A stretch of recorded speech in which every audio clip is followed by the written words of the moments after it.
Welcome to Waypoint Connect. It's my pleasure to welcome Bennie Stadler to our episode. Bennie, welcome to Waypoint Connect. Morning, Dirk. Bennie, before we start talking about giving, as we're going into Christmas, it's a season when people tend to focus on giving, making a difference in people's lives, and that's why we invited you. But maybe just give the people that are listening a bit of a background on you, where you're from, your experience. Okay, I've been in social work. I'm a social worker for many years. So all kinds of charities, all types of people, old, young, in prison, outside prison, disabled, healthy, not healthy. And I've helped organizations. I understand charities, I understand fundraising and marketing and how to survive without resources. Yeah, and that's kind of why we invited you to come and share from your experience. So I think a good place for us to start would be to ask the question, why should we give? Okay, I thought about it, and to give pointers to the listeners is to give from your heart, with the passion that you experience. But also, it's better to give than to receive. And those in giving and charities understand it's very fulfilling because you're helping someone else. You're actually helping yourself and getting a blessing for helping. So in this action of you giving, without you literally physically getting something back during that process, you're getting something different back. Absolutely. Those who are in it will know that even or when you don't feel good and you give, you will experience it helps a lot. It helps you to give to others. Sometimes more than it helps the others receiving what you're trying to give. I hear you. And our next question would be, what can you give? Because often when we think of giving, we think it's money. And coming out of COVID, that's something that a lot of people are under pressure, one area in their life that they're under pressure. So what would giving look like?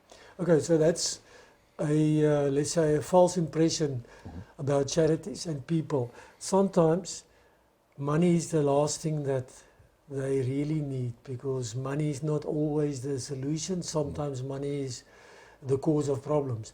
So what I suggest is coming from the situation of a charity is think about what do you have? Physical or digital or skill? So when you do resource mobilization, that's more than just fundraising with the idea to get money. Is to give your time, to give your skill, to give discounts, even give goods.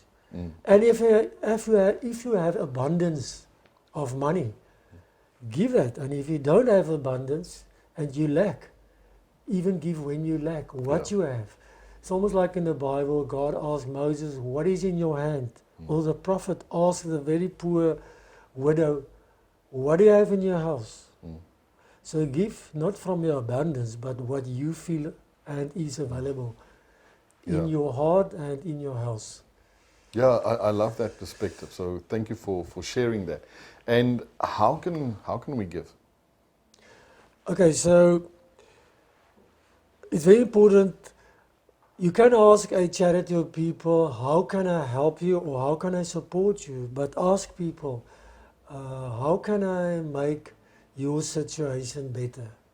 And they will tell you what they need. Sometimes you can be in a wheelchair and you can promote the digital presence and marketing.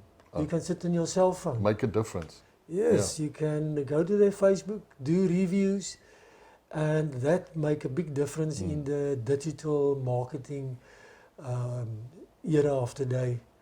So how you can make a lot of difference. Sometimes just give your ear, visit someone, listen to the management and staff at charities, become a friend to someone that is isolated, disabled children in children's homes, elderly, very much isolated nowadays with children leaving the country. Awesome. And when would you say should we give? Okay, so when I heard it's a good time to give. When you hear about it. When I have lack, it's Oh. a perfect time. Mm. When I have anything, and not only when I have abundance. Yes. So when I feel the gut feeling to do good, so I had to check my notes because it doesn't come naturally. But yes, I've experienced and I've seen it.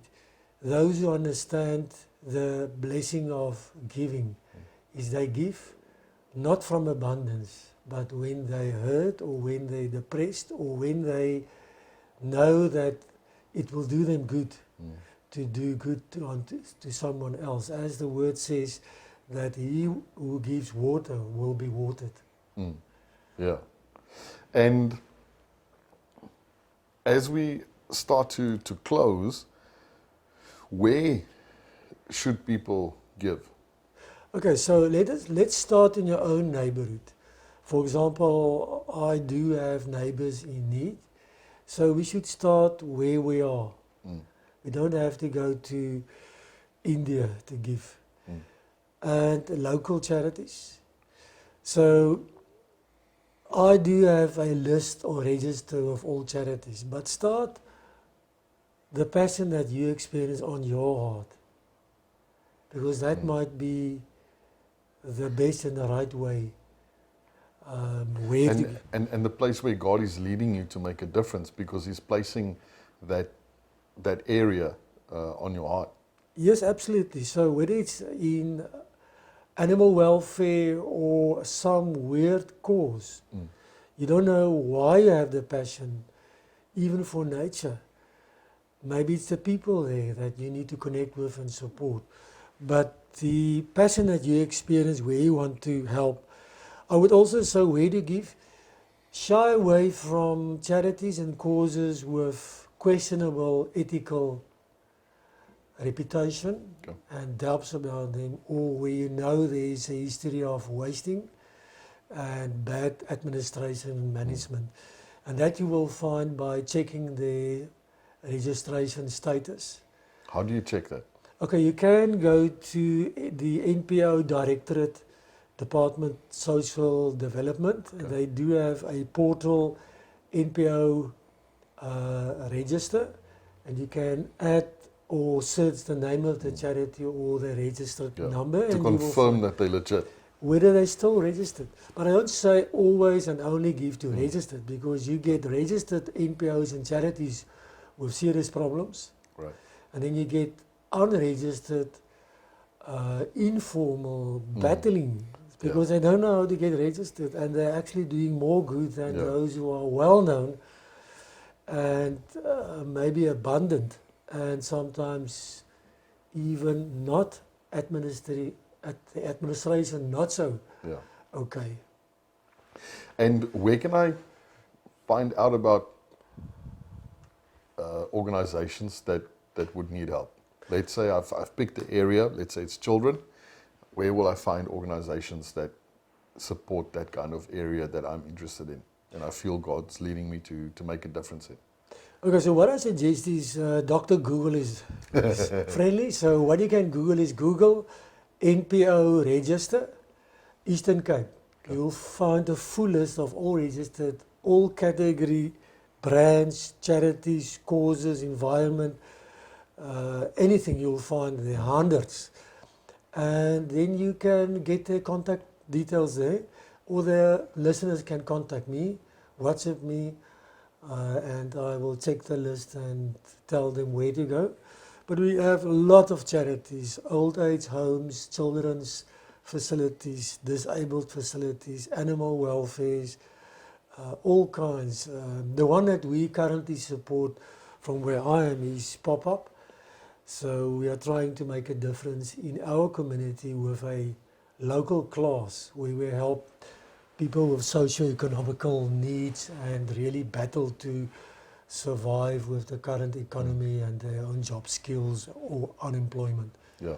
And especially where we are in Port Elizabeth within the Eastern Cape with our high unemployment rate, I think that's definitely one of the big areas for us to impact and change and make a difference in. Absolutely. If you can provide a job to someone, then you can cover a lot of problems But I would also recommend creches, because research indicated that if you have a successful creche, long-term research indicated that you will give a learner a better opportunity to finish matric, to not get into juvenile Delinquency. misconduct and crime, and improve the opportunity to get a work. Just because And a you're person is saying tenured. because you start with a creche and you come Because you out of a started- successful working functioning creche. Yes, that's why I like to focus a lot on creches, to give children the opportunity. Like from the start, put them Yes. on the right trajectory. Absolutely. Bennie, as we close, do you maybe have a story that you'd like to share Yes, I of want what you've experienced? I want to tell a story about Kim, the daughter of Yvonne. I met them close to me in Central P. They, all of them live dependent on SASSA, state government grant of about 1,900 rand. His brother or her brother is also intellectually disabled. Then I saw them on the street close to the house, and we had a chat. And she sells crafts that she make from donated stuff at the robot. I know they battle, they don't always have food, and they try and make plans. So what happened is, then she said, but please, can I give her old clothes and anything to give, because there's car guards and those living on the streets that she, in her position, wants to support. It really touched me that I can see she's battling. I know where they come from. I know the situation. The house is in a very bad condition. The mother had heart attacks. She is in a wheelchair, can't walk, and this brother with serious disability. But she wants to help those less fortunate, living on the streets without blankets, warm clothes, asking me to help her to help them. So that she can help. So that's the way we should give. Yeah. That's an example. Actually, we should get Kim here. She was in high corporate marketing, and then diseases came and disabilities came, and she didn't ask for it. So maybe we should get Kim here. Yeah, She I think actually that'd sits- be a good conversation to have with Kim. She makes her sales at the robot close to the Oval in Central, and you can support her there and listen to her story, and you will be touched more than this story. Bennie, that's great. And thank you very much for sharing. I just love the detail that you bring, the clarity in terms of how to give, where to give, and how to really make an impact and change. And thank you for your time, for sharing that with us and sharing your knowledge. Thank you, Dirk. Remember, have a great week.